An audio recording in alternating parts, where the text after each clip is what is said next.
Yeah. So then the next 2 Fridays, I will not be able to teach class because next Friday I will be in Israel. I'm leaving Sunday night, Lenore and I, for our nephew's wedding, which is the following Tuesday. So we'll be in Jerusalem for almost a week and then in Tel Aviv for the wedding. And we come back very early Friday morning. We're doing the United nonstop from Dulles to Tel Aviv, but it gets in early Friday morning, and I'm not going to be in any condition to be No, you won't be. to teach a class that Friday. So the next 2 Fridays, no class, but then we'll have either 1 or 2 more classes after that, and then we'll take a hiatus until the Friday after Labor Day weekend. So we're not going to finish the Torah in today and the next 2 classes. So we'll start the fall finishing the Torah, and then we'll get the Jewish Week on board to try to do an article about us. So you think we can finish by Shemini Atzeres? Yeah. Oh, by Simchat Torah. That's interesting. We might be able to, actually. We might be able to.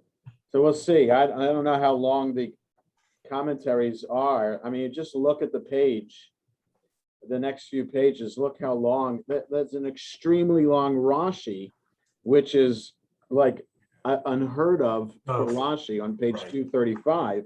Rashi never writes long. And then another long one on 237. So it's going to take a while. And then in the Vizot HaBracha, there's lengthy commentaries there too. Look, there's a Nachmanides on 243 that is endless. So it's going to take a while. A lot of midrash in these commentaries for the last couple of portions. So if everybody would like, so I'll sit out for a couple months and then you'll be done. No, but Barry, it looks like even without you, there's plenty of material here to discuss. So it's okay. So if we're done by Simchat Torah, okay. If not, that's all right. We'll get done whenever we get done. Okay, I have us on page 222, which is Deuteronomy 32, beginning with verse 13. Deuteronomy 32, verse 13, and I'll read 13 through 18 in Hebrew and in English. Yarkivehu al bamote aretz, vayochal tenuvot sadai, vayene ke, my eyes with all the dots there, vayene kehu devash misela, Veshemen mechalamish tsur, chemat bakar v'chalev tzon im chalev karim ve'elim b'nei vashan v'atudim im chalev kilyot chita v'dam einav tishteh chamer. Vayishman yesharun vayivat shamanta avita kasita vayitosh Eloah asahu vayanabel tsur yeshuato. Yakniuhu bizarim, betoevot yach isuhu, yizbechu lashedim lo Eloah, Elohim lo yedaum, chadashim mikarov ba'u, lo sa'arum avotechem. Sur yiladacha teshi, vatishkach el nacholalecha. He set him atop the highlands, to feast on the yield of the earth. He fed him honey from the crag and oil from the flinty rock, curd of kine and milk of flocks with the best of lambs, and rams of Bashan and he-goats with the very finest wheat, and foaming grape blood was your drink.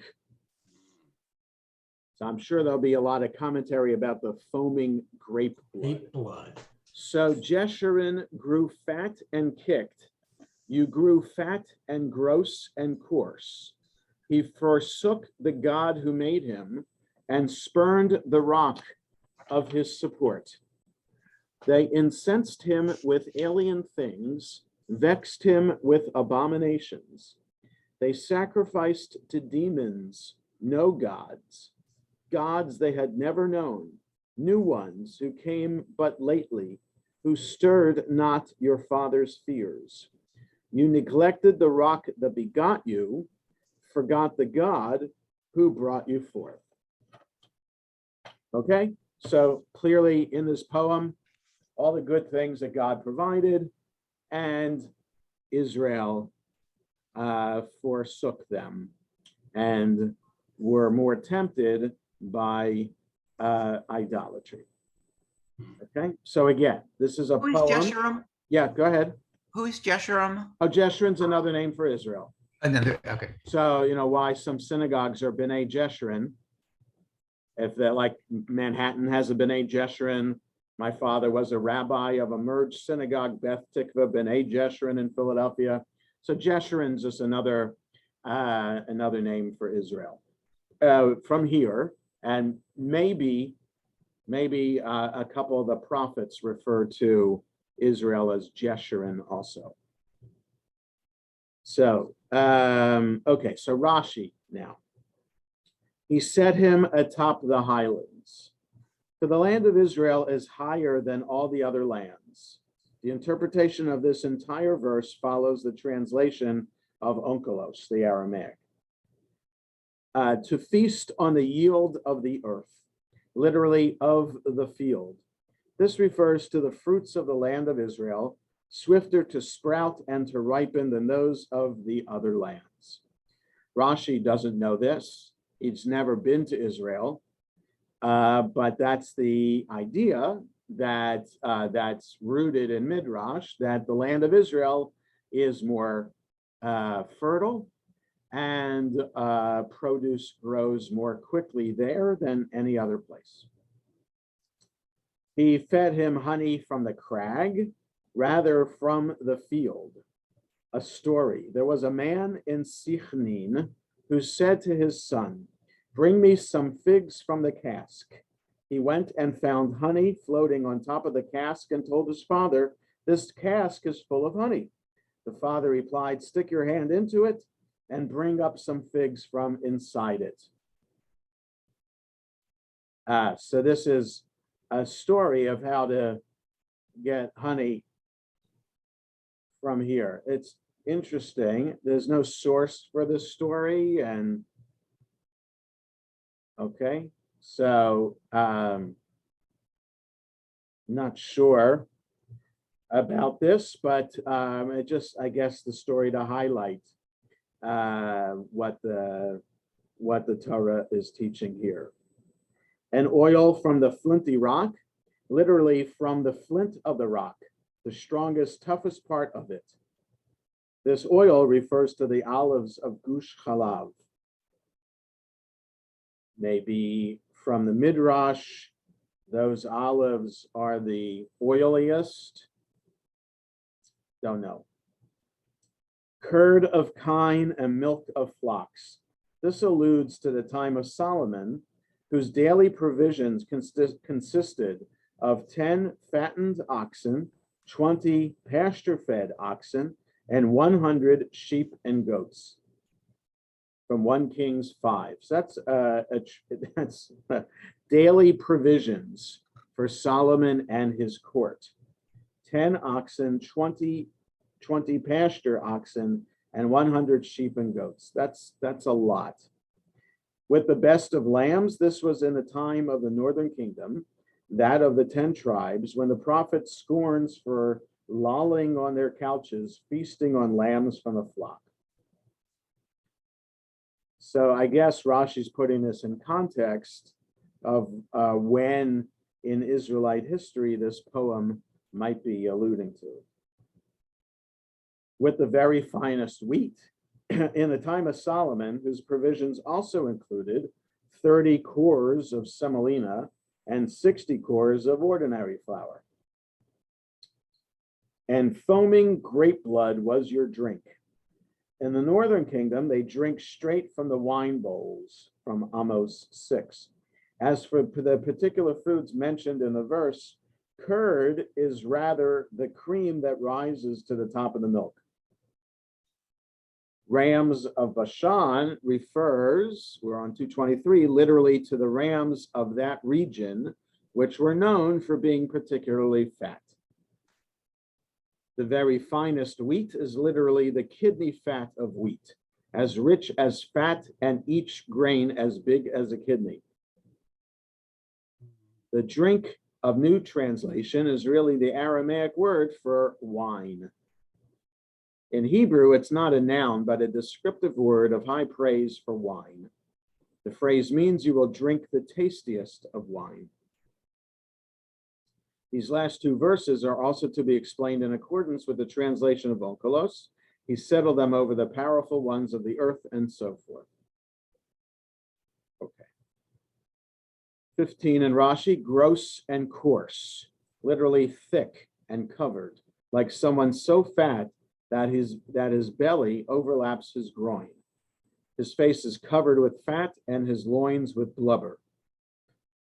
The normal verb cover is spelled with samach, not with sin, as it is here, and is in the PL, it's just a form of, it's a grammatical thing. In that conjugation, it is transitive, but in our verse, in the Kal, it is not. Okay, just grammar here about the word kasita. Okay, spurned the rock of his support. He treated him with contempt, like the men Ezekiel saw with their backsides to the temple of the Lord. There is no more blatant act of contempt than that.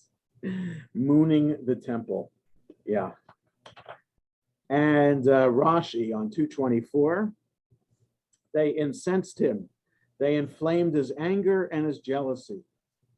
Abominations, abominable behavior, both sorcery and carnal relations between men are referred to in the Bible as abominations.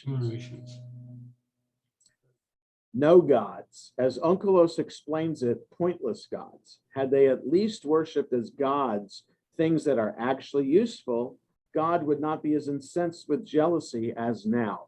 That's interesting that Rashi would dare to say that there's different levels of idolatry. So if you're worshiping an idol that's useful, God's angry, but not as angry as wasting your time on a useless idol. New ones who came but lately, even the other nations were not familiar with them. A Gentile who saw them would say, this must be a Jewish idol. Who stirred not your father's fears. Literally, your fathers did not hair at them. Fear makes people's hair stand on end, as the Sifrei explains. It's a collection of Midrash. The Hebrew verb also is reminiscent of the word satyrs. See, there shall satyrs dance. Satyrs are demon. Your fathers did not make any such demons. Neglected. Yeah, so the Sa'arum here, the Seir. So the satyr, I think, is a demon that looks like a goat. And it's the Hebrew word here, Seir, which is also goat. Neglected. You are unmindful. The Hebrew verb teshi is a synonym for forget. The sages interpret it this way. When he came to do good to you, you enraged him with which sapped his power to do good for you. The God who brought you forth, the verb refers to bringing forth from the womb. The voice of the Lord causes hinds to calve. They were seized there with a trembling like a woman in the throes of labor. Okay. So that's Rashi on this poetry here. Rashbam, back on page 222 on the right, atop the highlands. The land of Israel is higher than any other land. Note that the text as written has the same meaning as the variant text that is supposed to be read out loud. Yeah, so if you look in the Hebrew, you'll notice that there's a word without vowels written a little bit smaller before the word with vowels. So just to tell you that in the Torah, it looks like it does without the vowels, but we're supposed to read it like the word with the vowels. So they mean the same thing. It's just grammatically, there shouldn't be a vav there in the word. That's all. Okay. So also, Rashbam has never been to Israel and can't verify that Israel is higher more above sea level than any other country. So we know for a fact that's not true. In fact, Israel has the lowest point on earth as part of its territory, the Dead Sea. So, but the average above sea level of Israel is definitely. I would think that Germany, and Rashbam probably was in Germany, or even Alsace-Lorraine, or the French Alps are much higher than the land of Israel. Okay, honey, which he says is date honey, which is very likely.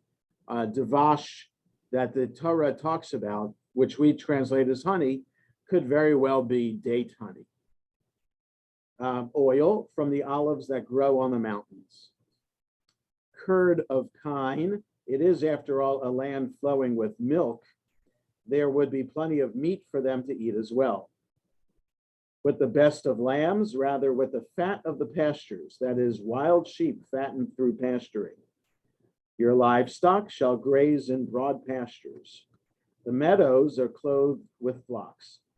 As we see from the continuation of the Psalms verse, the valleys mantled with grain, the image is one of fields of grain being clothed with flocks full of sheep pasturing in them. See, similarly, the enemies of the Lord shall be consumed like meadow grass, as in a field that is blighted all at once, when it's just about ready to be reaped, looking as black as if it had been burnt. I myself have seen this happen at harvest time. In just this way, the wicked flourish at first like meadow grass, but night is over and they are crushed. Okay, so using agricultural imagery to teach about good and evil, or blessing and punishment. And rams of Bashan, such rams, 223, are well known to be fat, but in other places, the sheep fattened through grazing outdoors are fatter than the domestic ones, like free range versus domestic, with the very finest wheat, not the kidney fat of wheat as old translation translates, but the utmost, that is the richest, finest, and choicest. Despite the similarity in sound, this word is not related to kidney, but to a verb that means to desire strongly, as in King David was pining away for Absalom. I long, I yearn for the courts of the Lord. As for the yud in the word, that letter regularly replaces hey in lamed hey verbs. That's just a grammatical thing. Don't worry about it. Your drink. For this unusual word, see also, there is a cup in the Lord's hand with foaming wine fully mixed. Yeah, so this grape blood, foaming grape blood. Gross, another lamed hey verb. You will find a noun from this root, and the king had been cast in the clay of the ground. The God who made him, is not he the Father who created you, fashioned you, and made you endure? And spurned the rock of his support, rather they treated him stupidly. Do you thus requite the Lord, O dull and witless people? And on 224, who stirred not your father's fears, rather after whom your fathers never demoned, using the same Hebrew root, as in that they may offer their sacrifices no more to the goat demons after whom they stray.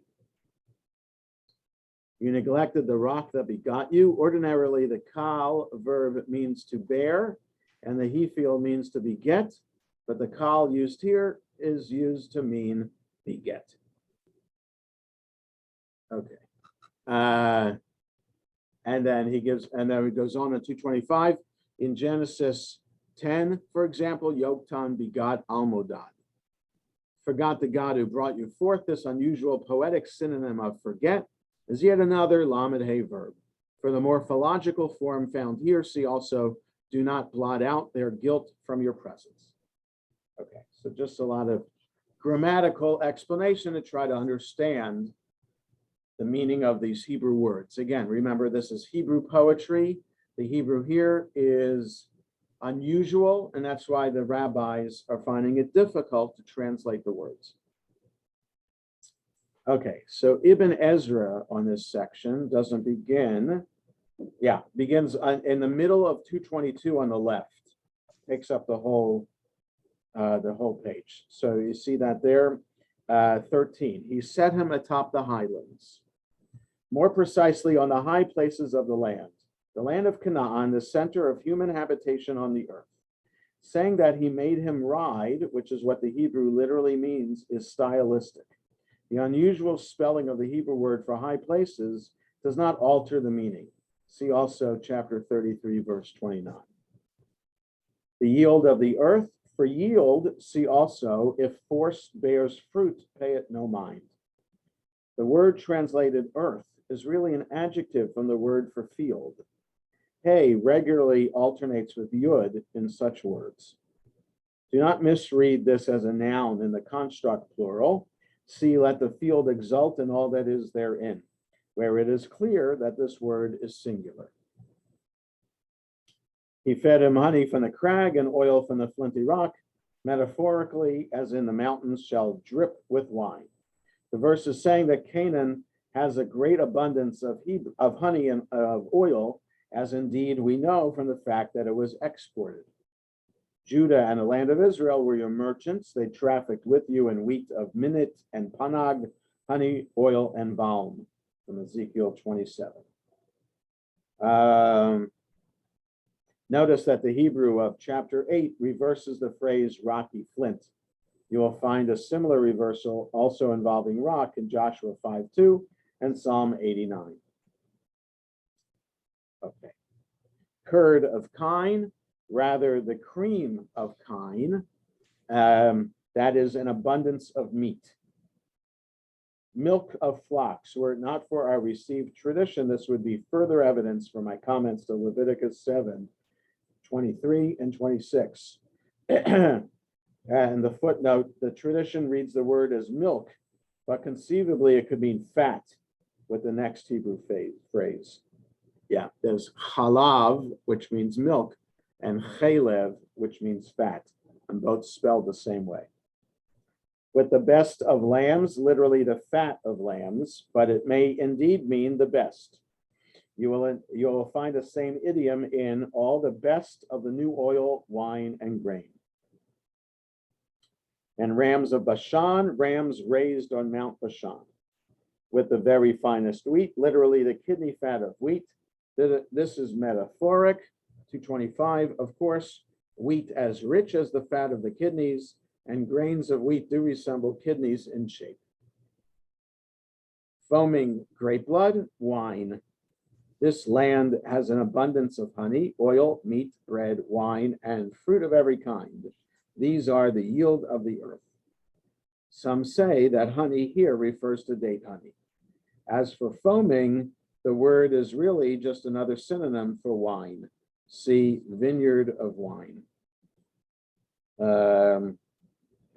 Your drink, notice the change to direct address, as if the poet could not prevent himself from turning directly to Israel and saying, there will be so much wine that you can drink it whenever you like. Some think this verb form is third person feminine rather than second person masculine, but this view is worthless. The verb would have to change to a different conjugation if the grape blood were causing the people to drink. Still others say Israel is the third person subject, but feminine. Foaming grape blood was the feminine assembly of Israel's drink. This is just slightly more plausible. So Jeshurun grew fat. Jeshurun is Israel, perhaps from yashar, right, honest, implying that the richness of their land was in proportion to their acting rightly. Others take Jeshurun as related to Ashurenu. I see them of Numbers 23:9. But in my view, the first explanation is the right one. As a verb, Jeshurun would be a plural, but it is singular in our verse. And kicked, why then do you maliciously trample upon the sacrifices and offerings that I've commanded? The verb implies an action done with the feet. Context demands a slightly different translation in our verse. You grew fat. The three second-person verbs between the dashes in the new translation should be in quotation marks. It never occurred to the Israelites, as it should have, to say to themselves, you have grown fat, and so forth. And gross. My little finger is thicker than my father's loins, from 1 Kings. Right, so it's another use there of the same Hebrew word. And coarse, some relate this word to his face is covered with fat. The verb is PL in that verse, but has the intransitive sense of arkal. Others say it's related to I have strayed like a lost sheep, assuming that this phrase can somehow be turned into a verb, which it can't. In my view, our verb is a hapax legomenon, found nowhere in the Bible but here. The parallelism indicates that it must mean something like you kicked, which it matches in the first half of the verse. He forsook the commandments of his God and spurned in thought and in word. The rock of his support, Israel desecrated the name. It was they who caused him no longer to support them. For the rock, his deeds are perfect. And then on the right-hand side of 224, they incensed him by their thoughts, as with the generation of the Tower of Babel. If this is how they have begun to act, then nothing that they may propose to do will be out of their reach. With alien things, that is, with strange gods, with abominations, idols. Demons, these are the goat demons after whom they stray. No gods, they sacrifice to, would seem to apply to these as well as to the demons, but I see no need for this. It can be understood as follows. They sacrifice to demons who are not gods. They are called demons because fear of them leaves people demented. Gods they had never known. How could they think these were gods if they did not know this from their own experience? New ones who came but lately, just a few days ago. They were so far from being ancient that not even your own fathers knew them. So they also had no tradition that these were gods. Who stirred not your father's fears. Isaac ibn Mar Shaul, may he rest in paradise, points out that this verb is related to the goat demon word of Leviticus 17. There seems also to be a connection with the word for whirlwind, though that is spelled with samach, not sin. For fear indicated by words with the sin spelling, see also Daniel 11 and Job 4. But your fathers is the subject of the verb, not the object. With intransitive verb like this one, the suffix indicates not a direct object, but an indirect one. Your fathers were not demented with fear of them. For similar examples, see, my children have gone forth from me, and you were stronger than me. You neglected the rock that begot you. The prophet asks in astonishment, how could you have forgotten the rock that begot you and worship new gods? That is not in the Hebrew. Compare, look to the rock you were hewn from of Isaiah 51. Israel was, as it were, begotten by him, since everything derives from his power. Thus said the Lord your Redeemer, who formed you in the womb. It is I, the Lord, who made everything, who alone stretched out the heavens and unaided spread out the earth. You have to wonder about those who are so clueless as to take, you are my son, I have fathered you this day, literally. They have obviously forgotten our verse. I'm on 225. Note that this verb teshi is from nun shin he, though neither nun nor he appear in it. The dagesh, the dot that should be in the sin to represent the missing nun, has been replaced by an e vowel, and hey is replaced by yud. compare the similar form in blot out of Jeremiah 18. The accent is pulled forward to distinguish this masculine form with yud from the second person feminine form, which always has yud. That at least is the standard explanation. Personally, I think yud in the masculine form does not represent the missing hay at all. Note that it's missing entirely from the comparable verb in do not swerve from my words. Okay, so a lengthy grammatical discussion here. The God who brought you forth. This is simply the parallel verb to begot of the first phrase, which in fact means bore. However, it could possibly be related to the verb travail, be in labor. Note also that God here is not the standard word, but the short form that means power, thus matching rock. Jonah, Yes, Barry. I get that the book of Exodus told the story, and I get that this Deuteronomy in the beginning was a recapitulation by Moses, sort of summarizing everything. Right. And I get that this poem, which is most likely archaic and older, but still tells the story yet again. Yes. In broad strokes. In broad strokes. But it also, what we're reading now talks about the Israelites, which they call the other name, turned to other gods. I mean, there was the one story that we read about the golden calf. Yeah. There was a thing where the Israelites cohorted with one of the Canaanite tribes, and the guy stabbed the princess. Right. Yeah. But those are the only two stories that we read. Right. And so this is a very, very damning prosecution of the people based on those two things, which they paid for. But again, this poem can also be a prophecy. It's not just a history, it can be a prophecy.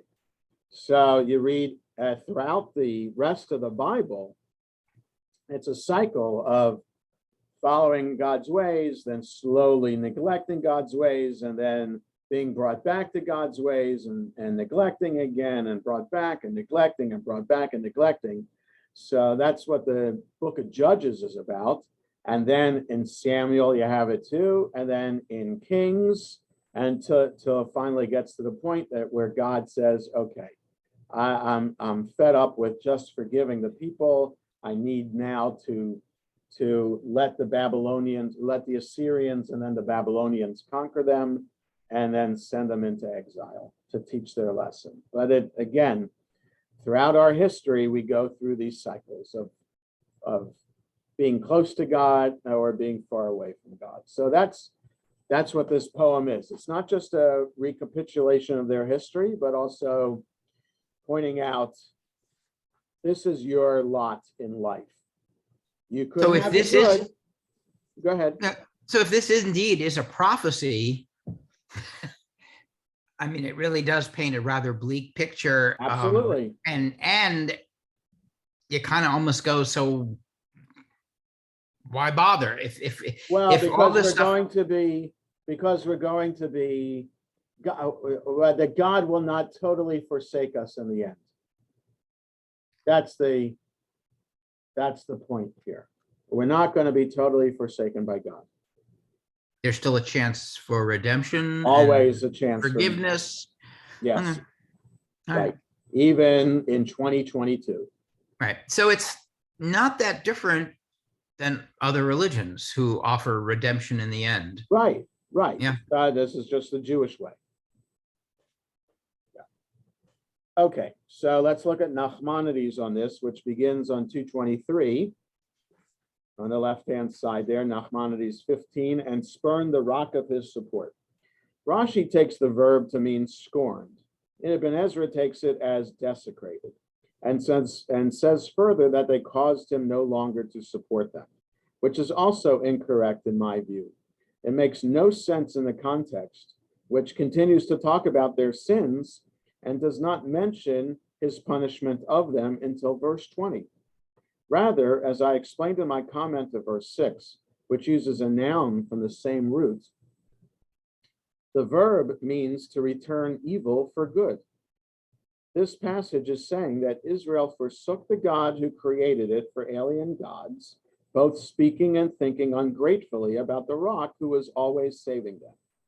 They acted as if they got nothing for their worship of the Holy One, but evil, as if when they served alien gods, they would have food in plenty, while if they served the rock, they would be despicable and vile in the eyes of all the people.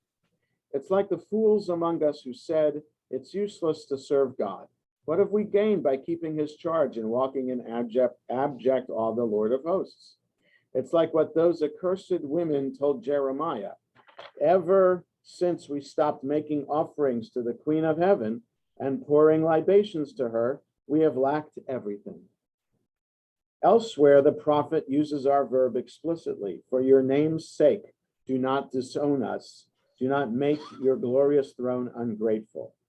For they would say that he was repaying his nation with evil for good. That is why Jeremiah goes on to say, remember, do not annul your covenant with us. Vexed him with abominations. Rashi's comment follows the Sifrei. But in fact, there is no reproach in this poem for anything but idolatry.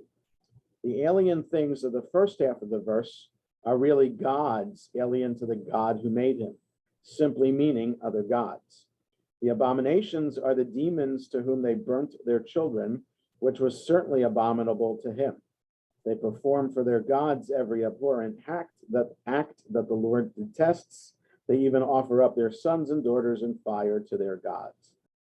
As he told Jeremiah, they have built shrines to Baal to put their children to the fire as burnt offerings to Baal, which I never commanded, never decreed, and which never came to my mind. When I had never commanded or even thought of commanding that they should do such abominable thing.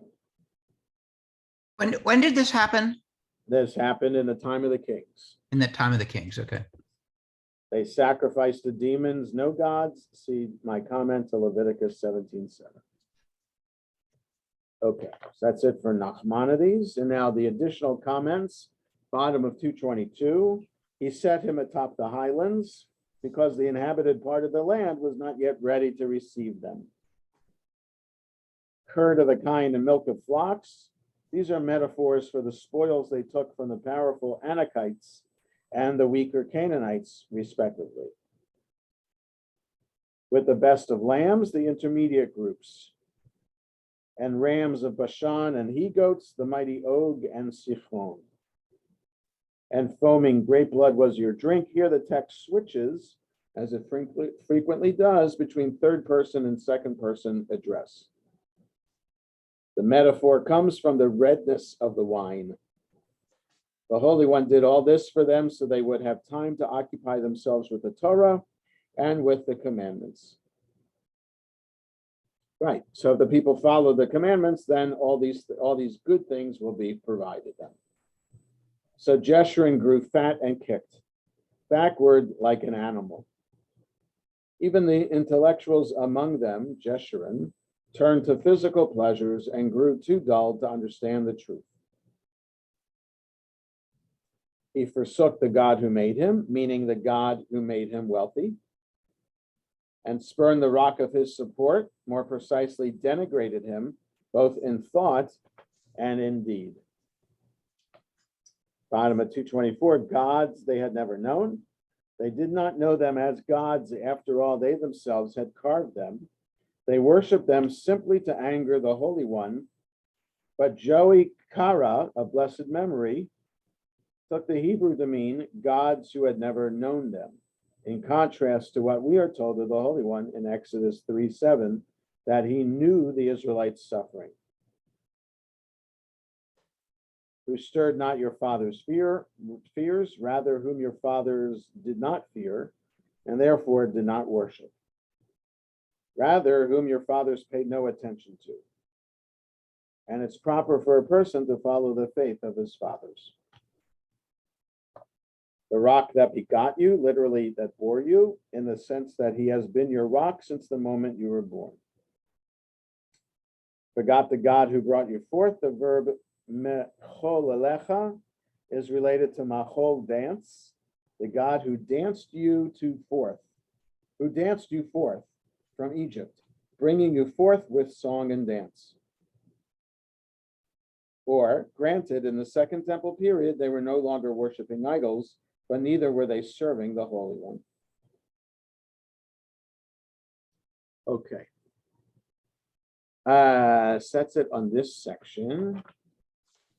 Let's see, we can read 2 more verses. We have time for that.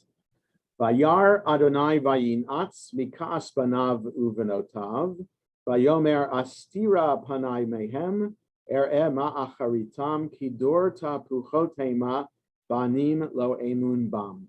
The Lord saw and was vexed and spurned his sons and his daughters.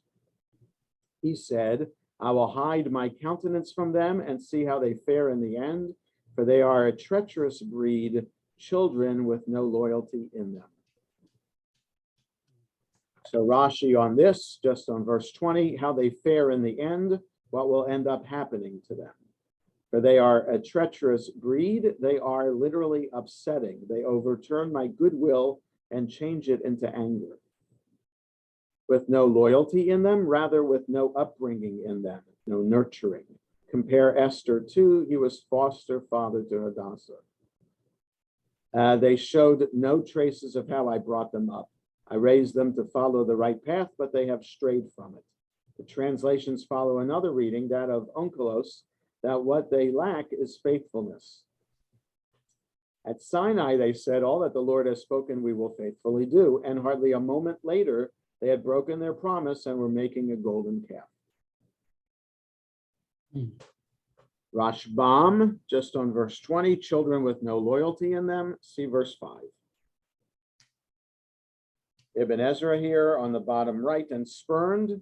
Compare old translation. The verb is also found in Ecclesiastes 12:5, but it's unclear, equally unclear there, whether it's intransitive or whether a direct object is implicit.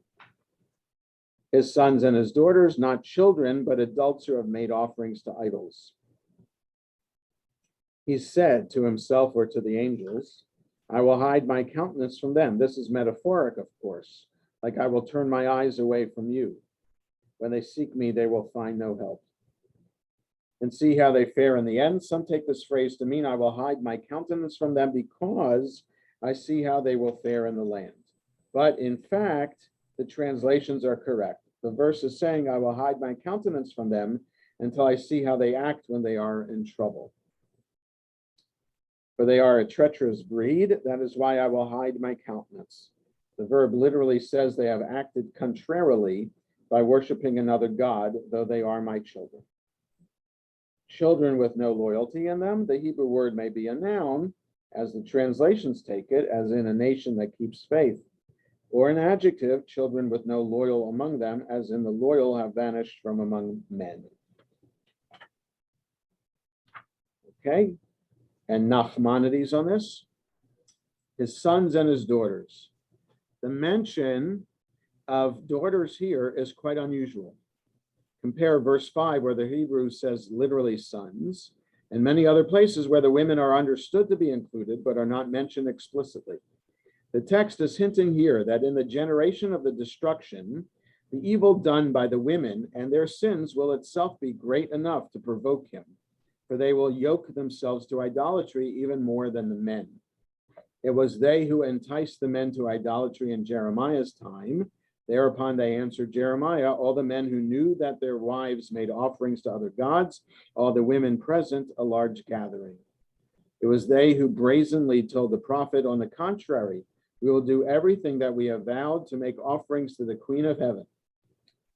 The Holy One says explicitly in that chapter, you vex me by your deeds, making offering to other gods in the land of Egypt.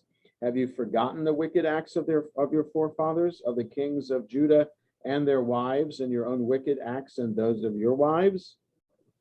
We find the same thing in Ezekiel. He said to me, you shall see even more terrible abominations which they practice.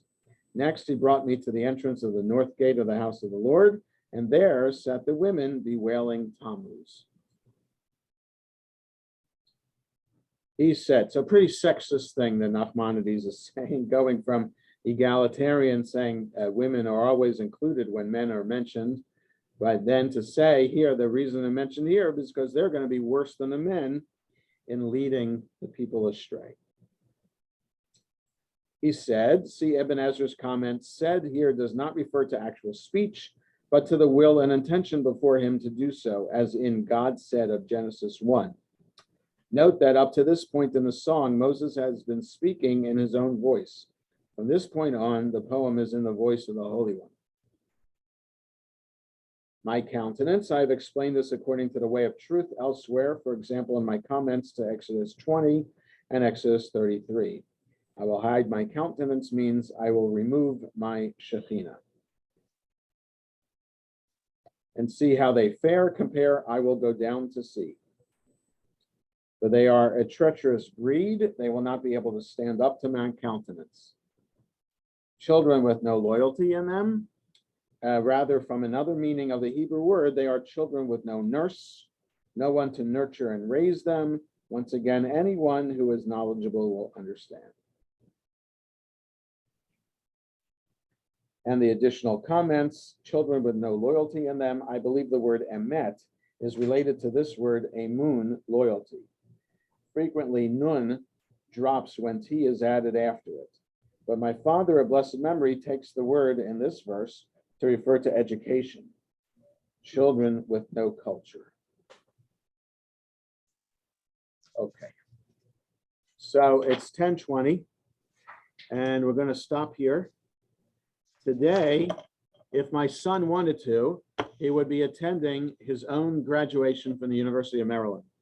But my son attended his siblings' graduations and therefore has no interest in attending. He just wants to move out of his apartment. So I have to go and get him. And get his stuff.